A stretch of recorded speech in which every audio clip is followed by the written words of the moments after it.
ರಾಜ್ಯ ಸರ್ಕಾರ ಜಾತಿ ಬಗ್ಗೆ ಕೇಳಿದರೆ ಅಕ್ಷಮ್ಯ ಅಪರಾಧ ಆಗುತ್ತೆ, ತಾರತಮ್ಯ ಆಗುತ್ತೆ ಅಂತ ಅದರ ಹಿಂದೆ ವೋಟ್ ಬ್ಯಾಂಕ್ ಇದೆ ಅಂತ ಹೇಳ್ತೀರಿ. ಕೇಂದ್ರ ಸರ್ಕಾರ ಜಾತಿ ಗಣತಿ ಮಾಡಿದರೆ ಓಕೆ, ಇದಕ್ಕೆ ಯಾಕೆ ನಿಮ್ಮ ವಿರೋಧ ಇಲ್ಲ? ಇವರು ಜಾತಿ ಗಣತಿ ಮಾಡ್ಲಿಕ್ಕೆ ಇವ್ರಿಗೆ ಅಧಿಕಾರ ಇಲ್ಲ. ಕರೆಕ್ಟು. ಜಾತಿ ಗಣತಿ ಮಾಡಲೇಬಾರದು ಅಂತ ನಾನು ಯಾವತ್ತೂ ಹೇಳಲ್ಲ. ಯಾಕೆ ಅಂದರೆ ಒಂದು ಮಗು, ಹುಟ್ಟಿದ ಮಗು ಅಥವಾ ಒಂದು ಸಣ್ಣ ಮಗು ನಡ್ಕೊಂಡು ಹಿಂಗೆ ಹೋಗ್ತಿದ್ರೆ, ಮಗು ಸಣ್ಣ ತಾನು ಒಬ್ಬನೇ ಹೋಗ್ತಿದ್ದೆ, ಸಣ್ಣ ಮಗು, ಇದೇನಪ್ಪ ಮಗು ಒಂದೇ ಹೋಗ್ತಾ ಇದೆ, ಇವ್ರಿಗೆ ಯಾರು ವಾರಸದಾರಲ್ವಾ, ಇವ್ರು ಯಾರ ಮಗ ಅಂತ ಕೇಳಲ್ವೇ ನಾವು? ಅಲ್ಲ ಸರ್, ಈಗ ನೀವು ಹಾಗಿರುವಾಗ ಅದನ್ನೇ ಕೇಳ್ತೀವಿ ಅಂತಂದ್ಮೇಲೆ ಜಾತಿ ಅನ್ನೋದು ಸಹಜವಾಗಿ ಬಂದಿರತಕ್ಕಂಥದ್ದು ಈ ಸಮಾಜದಲ್ಲಿ. ಎಲ್ಲೋ ಯಾವ್ದು ಕಾರಣಕ್ಕೆ ಹುಟ್ಟುತ್ತೋ ಗೊತ್ತಿಲ್ಲ, ಹುಟ್ಟಿಬಿಟ್ಟಿದೆ. ಓಕೆ, ಇದು ಕಸುಬುಗಳ ಮೇಲೆ ಹುಟ್ಟಿದ್ದು ಜಾತಿ ಅಂತ ಹೇಳ್ಕೊಳ್ತಾರೆ. ಹೌದು, ಕಸುಬುಗಳ ಮೇಲೆ ಹುಟ್ಟಿಬಿಟ್ಟಿದೆ. ಆಯ್ತು, ಈಗ ನೀವು ಗುರುತಿಸುವಾಗಲೂ ಇವತ್ತು ರಾಜಕಾರಣದಲ್ಲಿ ಜಾತಿಗಳ ಮೇಲೆನೆ ಗುರುತಿಸ್ತಾ ಇದ್ದೀವಿ. ಅದ್ರ ಮೇಲೆ ಟಿಕೆಟ್ ಕೊಡೋದು, ಅದ್ರ ಮೇಲೆ ನಿನ್ ಎಲ್ಲ ವ್ಯವಸ್ಥೆನೂ ಅದ್ರ ಮೇಲೆ ನಿಂತಿರೋದ್ರಿಂದ ಅಟ್ಲೀಸ್ಟ್ ಈಗ ನನ್ನವರು, ಈಗ ಯಾರೋ ಪರಿಶಿಷ್ಟ ಜಾತಿ ನನ್ನವರಪ್ಪ ಎಷ್ಟವ್ರೆ ಅಂತ ನನಗೆ ಗೊತ್ತಾಗ್ಬೇಕು. ಜಾತಿ ಮೇಲೇನೆ ಆದಾಗ ಅದರ ವ್ಯವಸ್ಥೆನಲ್ಲೇ ಇರೋದ್ರಿಂದ ಗೊತ್ತಾಗ್ಬೇಕು. ಲಿಂಗಾಯತರು ಎಷ್ಟವ್ರೆ ಗೊತ್ತಾಗ್ಬೇಕು ಅಂತ ಆಗಿರೋದ್ರಿಂದ ನೀವು ಮಾಡಿಬಿಟ್ರೆ ತಪ್ಪಿಲ್ಲ. ಮಾಡಿದ ಮೇಲೆ ಏನು ಮಾಡ್ತೀರಿ ಅದು ಮುಖ್ಯ. ಸರ್, ಈಗ ನೀವು ಸಮಾಜದ ಕಲ್ಪನೆ ಇಟ್ಕೊಂಡು ಮಾತನಾಡ್ತಾ ಇರುವಾಗ ಆರ್ಥಿಕ ಹಿನ್ನೆಲೆ, ಶೈಕ್ಷಣಿಕ ಹಿನ್ನೆಲೆ ತಿಳ್ಕೊಂಡ್ರೆ ಸಾಕಾಗುತ್ತೆ, ತಪ್ಪೇನಿಲ್ಲ.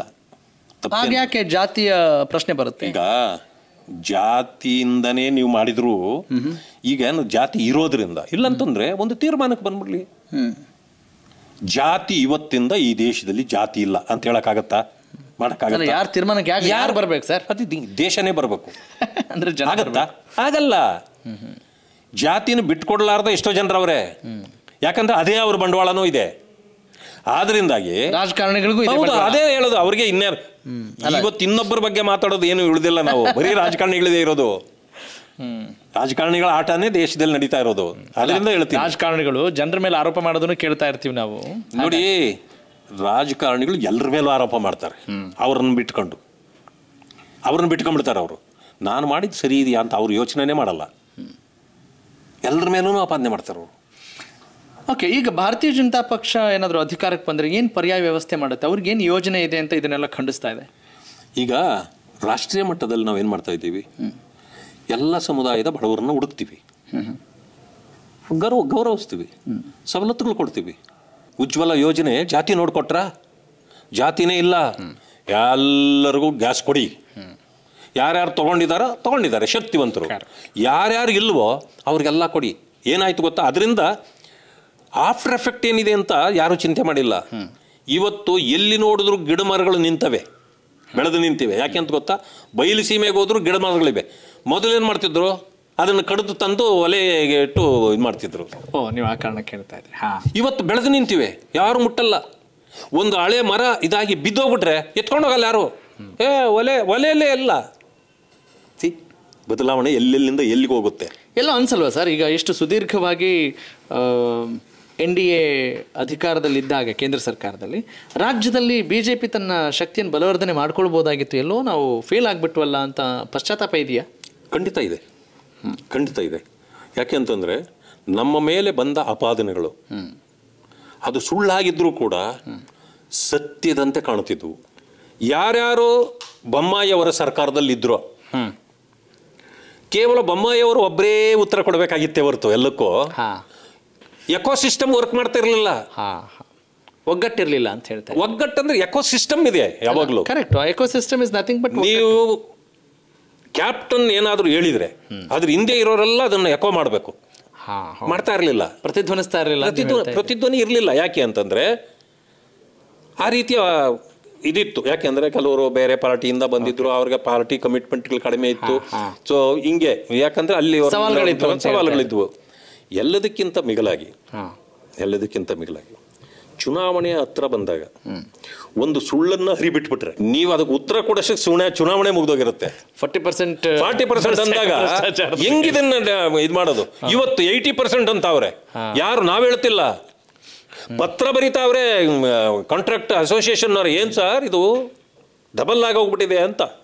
ಸರ್, ಚುನಾವಣೆಗಳಿಗೆ ಜನರಿಗೆ ಇದೇ ವೇದಿಕೆನ, ಇದೇ ಭೂಮಿಕೆನ, ಅಂದರೆ ಅಷ್ಟು % ಅವ್ರು ಹೇಳಿದರು, ಇಷ್ಟು % ನಾವು ಹೇಳೋಣ, ಅಥವಾ ಒಂದು ಜಾತಿ ಇದು ಭೂಮಿಕೆ ಆಗ್ತಾ ಇದೆಯಾ ಮುಂದಿನ ಚುನಾವಣೆಗಳಿಗೆ? ಇದು ಎಲ್ಲಕ್ಕೂ ಕೂಡ ಚುನಾವಣೆಯಲ್ಲಿ ಏನು ಗೊತ್ತಾ, ಜನರ ಮನಸ್ಸನ್ನು ತನ್ನ ಕೆಳಗೆ ಸೆಳ್ಕೊಳ್ಳೋವಂಥದ್ದು ಇದೆಯಲ್ಲ, ಇದು ಉತ್ತಮ ಮಾತುಗಳಿಂದನೂ ಸೆಳಿತೀವಿ, ಹೌದು, ತಪ್ಪು ಮಾತುಗಳಿಂದನೂ ಸೆಳಿತೀವಿ, ಆಸೆ ಆಕಾಂಕ್ಷೆಗಳಿಂದನೂ ಸೆಳಿತೀವಿ.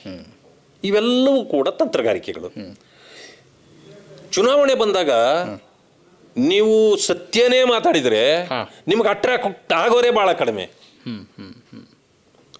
ಸುಳ್ಳುಗಳನ್ನು ಹೇಳಿದಾಗ ಬಹಳ ಜನರು ಅಟ್ರಾಕ್ಟ್ ನಾಳೆ ಅದು ಸುಳ್ಳೆ ಅಂತ ಗೊತ್ತಾಗತ್ತೆ ಅವರಿಗೆ.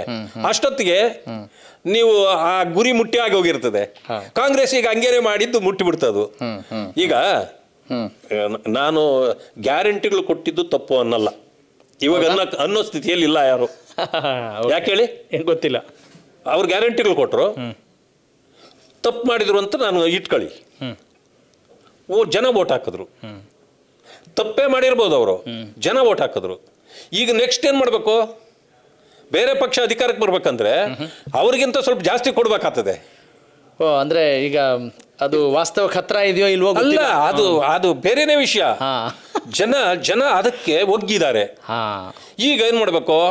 ಏನು 2,000 ಕೊಡ್ತೀವಿ, ಕಾಂಗ್ರೆಸ್ ಭಾವನೆ ಎಲ್ಲಿಗೆ ಬಂದ್ಬಿಟ್ಟಿದೆ ಅಂದರೆ ಏನೂ ಮಾಡಬೇಕಾಗಿಲ್ಲ, ಡೆವಲಪ್ಮೆಂಟು ನೀನೇನು ಹೇಳ್ಬೇಕಾಗಿಲ್ಲ, ನೀವು ಕೊಟ್ಟಿದ್ದೆಲ್ಲ 100% ಸತ್ಯ ಅಂತೂ ಒಪ್ಪಬೇಕಾಗಿಲ್ಲ. 2,000 ಕೊಡ್ತೀವಿ ಅಂದಿದ್ವಿ, 3 ತಿಂಗಳಿಗೋ 6 ತಿಂಗಳಿಗೋ ಕೊಟ್ಟಿದ್ದೀವ ಇಲ್ಲ, ಜನ ಒಪ್ಪಿದಾರಿಲ್ಲ, ನಾವೇನು ಕೊಟ್ಲಿಲ್ಲ ಅಂತ ಹೇಳಲಿಲ್ಲ, ಒಪ್ಪಿದ್ದಾರೆ. ಈಗ ಬಿಡು, ಡೆವಲಪ್ಮೆಂಟ್ ಆಗಿಲ್ಲ, ಬಡ್ಕೊಳ್ತಿರ್ಲಿ. ಎಲೆಕ್ಷನ್ ಬಂದಾಗ ಹೋದ್ ಸಾರಿ 2,000 ಕೊಟ್ಟಿದ್ವಲ್ಲ, ಈ ಸಾರಿ 5,000 ಕೊಡ್ತೀವಿ ಅಂದ್ರೆ ಹಾಕ್ತಾರೆ ಓಟು ಅಂತ ಅವ್ರು ತಿಳ್ಕೊಂಡವ್ರೆ. ಆದರೆ ಜನ ಅಷ್ಟು ದಡ್ಡರಲ್ಲ, ಅವ್ರಿಗೂ ಚಿಂತೆ ಮಾಡೋಂಥ ಒಂದು ಕೆಪಾಸಿಟಿ ಈಗ ಬಂದಿದೆ. ಯಾರು ಮೋಸ ಮಾಡ್ತಾರೆ, ಯಾರು ಇದು ಮಾಡ್ತಾರೆ ಎಲ್ಲ ಅವ್ರಿಗೂ ಗೊತ್ತಾಗ್ತಿದೆ. ಅದರಿಂದಾಗಿ ಮುಂದಿನ ದಿನಗಳು ಈ ರೀತಿ ಗ್ಯಾರಂಟಿಗಳಿಗೆ ಬೀಳ್ತಾರೆ ಅಂತ ನಾನು ಅಂದ್ಕೊಳ್ಳಲ್ಲ. ಆದರೆ ಬದಲಾವಣೆಗಳು ಬಯಸ್ತಾರೆ ಜನ. ಈಗ ಈ ಸರ್ಕಾರ ಯಾಕಪ್ಪ ತಂದ್ವಿ ಅನ್ನೋ ಮನಸ್ಥಿತಿಗೆ ಬಂದ್ಬಿಟ್ಟಿದ್ದಾರೆ. ಬಟ್ ನಮ್ಮದೂ 40% ಯಾರಿಗೆ ಕೊಟ್ಟರು? ಇದಕ್ಕೆ SIT ಕೊಟ್ಟರು, ಅಲ್ಲಿಂದ ಲೋಕಾಯುಕ್ತ ಕೊಟ್ಟರು, ಎಲ್ಲ ಕಡೆನೂ ಇಲ್ಲ ಅದೆಲ್ಲಾನು ಚುನಾವಣೆ ಮುಗಿದು ಹೋಗಿತ್ತು ಅಂತ ನೀವು ಹೇಳ್ತಾ ಅಲ್ಲ. ಅಷ್ಟೊತ್ತಿಗೆ ಮುಗಿದೋಯ್ತು. ನಮ್ಮದು ಸತ್ಯ ಆದ್ರೂ ಜನ ಅಲ್ಲಿಗೆ ಮುಗಿಸ್ಬಿಟ್ಟಿದ್ರಲ್ಲ.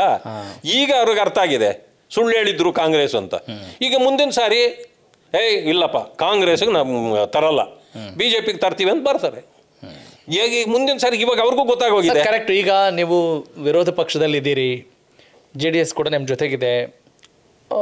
ಅಫ್ಕೋರ್ಸ್ ಚಾಲೆಂಜಸ್ ಇದ್ದೇ ಇರುತ್ತೆ. ಈಗ ನೀವು ಆಡಳಿತ ಮಾಡಿಲ್ಲದೆ ನೀವು ಜನರಿಗೆ ಪ್ರೂವ್ ಮಾಡಬೇಕಾದಂಥ ಒಂದು ಅನಿವಾರ್ಯತೆ ಇದೆ. ಮುಂದಿನ ದಿನಗಳಲ್ಲಿ ನೀವು ಬರಬೇಕು ಅಂತ ಹೇಳಿದ್ರೆ ಇಷ್ಟು ಕಠಿಣ ಸವಾಲುಗಳನ್ನು ಇಟ್ಕೊಂಡು ಇದರ ಜೊತೆಗೆ ಪಕ್ಷದಲ್ಲೂ ಕೂಡ ಒಗ್ಗಟ್ಟಿನ ಕೊರತೆ ಕಾಣ್ತಾ ಇದೆ ಅಂತ ಜನರಿಗೆ ಅನಿಸಿಲ್ವಾ? ಇಲ್ಲ, ಏನಾಗಿದೆ, ಒಗ್ಗಟ್ಟಿನ ಕೊರತೆ ಬಹಳ ಇದೆ ಅಂತ ಅನ್ಸಲ್ಲ ನನಗೆ, ನನ್ನ ಪಕ್ಷದ ಒಳಗಡೆ. ಬಟ್ ಏನಾಗಿದೆ, ವಿಜೇಂದ್ರ ಅವರು ಉತ್ತಮ ಕೆಲಸವನ್ನೇ ಮಾಡ್ತಿದ್ದಾರೆ. ಅದ್ರ ಬಗ್ಗೆ ನನಗೆ ನಂಬಿಕೆ ಇದೆ. ಆದರೆ ಕೆಲವರು ಏನಾಗಿದೆ, ಕೆಲವರು senior. Out of curiosity I am asking, ರಾಜ್ಯಾಧ್ಯಕ್ಷರು, ಭಾರತೀಯ ಜನತಾ ಪಕ್ಷದ ರಾಜ್ಯಾಧ್ಯಕ್ಷರು ವಿಜಯೇಂದ್ರ ಅವರು ಉತ್ತಮ ಕೆಲಸಗಳನ್ನ ಮಾಡ್ತಿದ್ದಾರೆ ಅಂದರೆ ಆ್ಯಕ್ಚುಲಿ ಏನು ಮಾಡ್ತಿದ್ದಾರೆ ನಿಮ್ಮ ಪ್ರಕಾರ? ಜನರ ಜೊತೆಯಲ್ಲಿ ಯಾವತ್ತೂ ಬೆರೆತಿರ್ತಾರೆ, ಬೆಳಗಿಂದ ಸಂಜೆವರೆಗೂ ಚಟುವಟಿಕೆಯಲ್ಲಿರ್ತಾರೆ.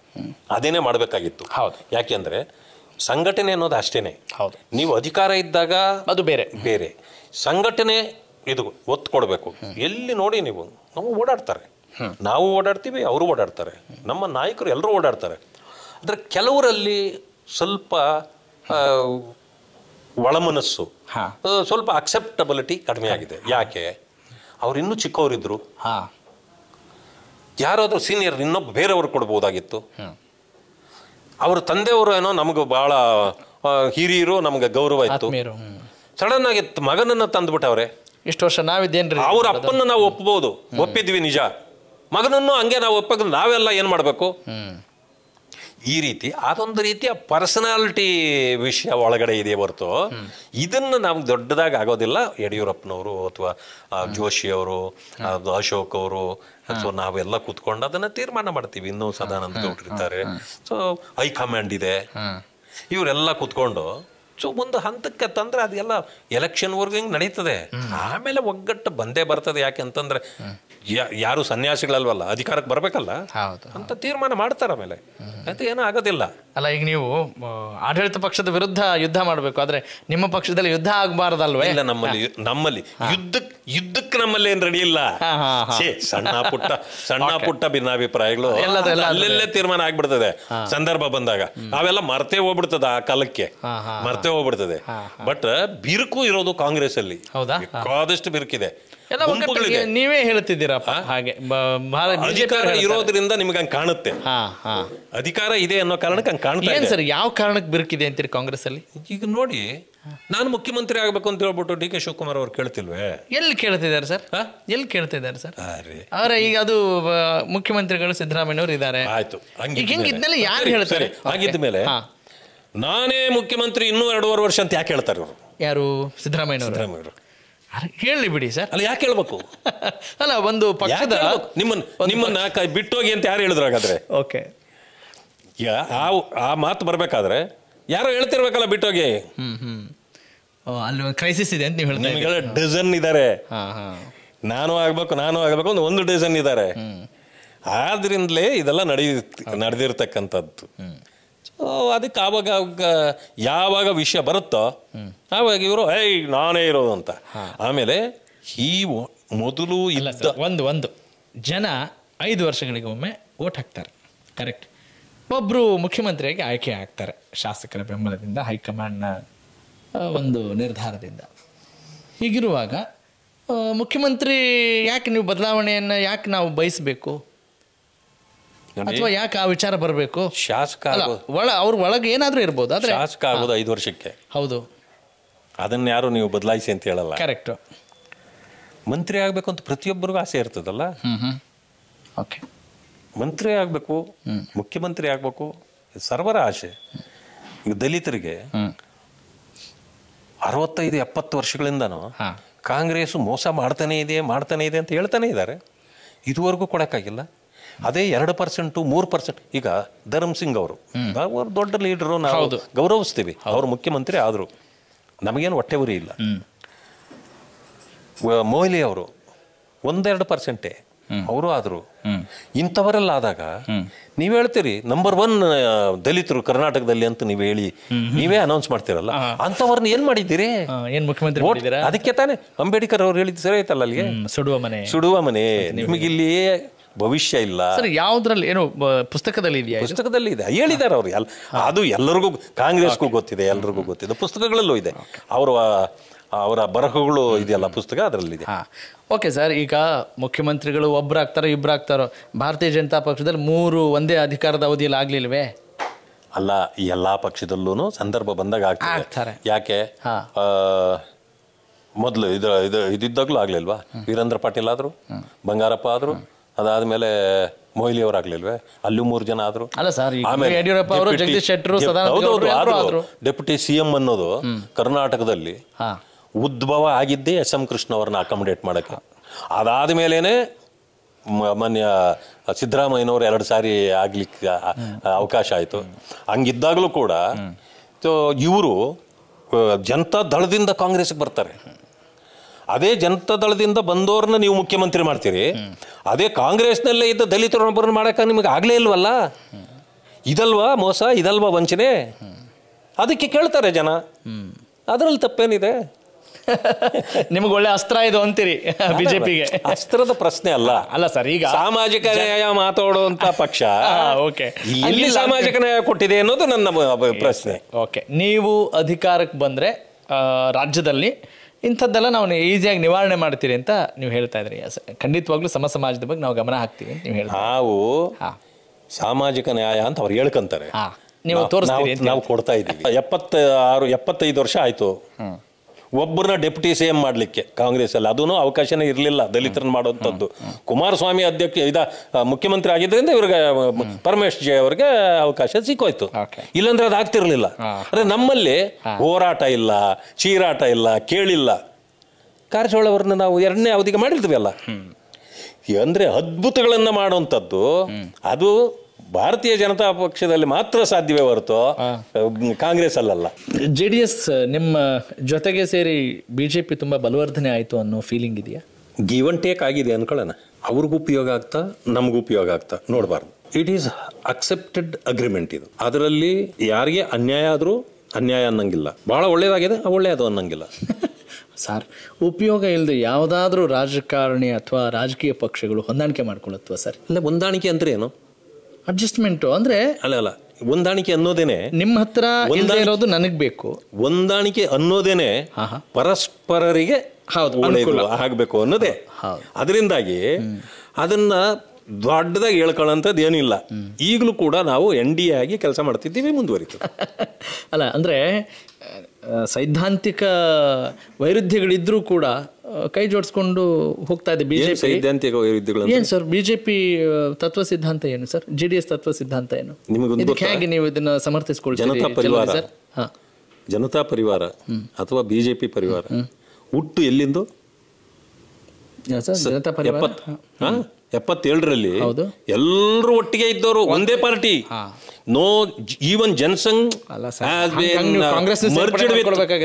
ಮರ್ಜ್ಡ್ ವಿತ್ ಜನತಾ ಪರಿವಾರ ಎಲ್ಲರೂ ಆಗಿ ಅದಾದ್ಮೇಲೆ ತುಂಡಾದಾಗ ಹೊರಗೆ ಬಂದಿರೋದು ಅಷ್ಟೇನೆ. ಅದರಿಂದಾಗಿ ಅವ್ರಿಗೂ ನಮಗೂ ಬೇಕಾದ ತುಂಬಾ ವ್ಯತ್ಯಾಸ ಇಲ್ಲ. ನೀವು ಒಂದು ತಿಳ್ಕೊಳ್ಳಿ, ಈ ಚುನಾವಣೆಗೆ ಹಿಂದಿನ ಚುನಾವಣೆ ಕಾಂಗ್ರೆಸ್ ಜನತಾದಳ ಸೇರಿ ಮಾಡಿದ್ರು, ಹೌದು ಅಲ್ವಾ? ಪಾರ್ಲಿಮೆಂಟಲ್ಲಿ ಎಷ್ಟು ಗೆದ್ರು? ಒಂದು ಗೆದ್ರು ಇವರು ಅಷ್ಟೇ. ಇನ್ನೆಲ್ಲ ನಾವು ಗೆದ್ವಿ. ಯಾಕೆ ಗೊತ್ತಾ? ಕಾಂಗ್ರೆಸ್ನೊಂದಿಗೆ ಹೋಗ್ಲಿಕ್ಕೆ ಜನತಾದಳ ಕಾರ್ಯಕರ್ತರಿಗೆ ಇಷ್ಟ ಇರಲಿಲ್ಲ. ಯಾಕೆ ಅಂದ್ರೆ ಕಾಂಗ್ರೆಸ್ ವಿರುದ್ಧವಾಗಿಯೇ ಜನತಾದಳ ಕಾರ್ಯಕರ್ತರು ಬೆಳೆದಿರೋದು. ಅದರಿಂದ ಅವ್ರು ಯಾವತ್ತು ಅವ್ರಿಗೆ ಓಟ್ ಹಾಕಲ್ಲ, ಅದು ನಮಗಾಗ್ತಾರೆ. ಹಂಗಾಯ್ತು. ಅದಕ್ಕೇನು ಮಾಡಿದ್ರು, ಈ ಸಾರಿ ಅವ್ರು ನಮ್ಮ ಜೊತೆಯಲ್ಲೇನೆ ಬಂದರು.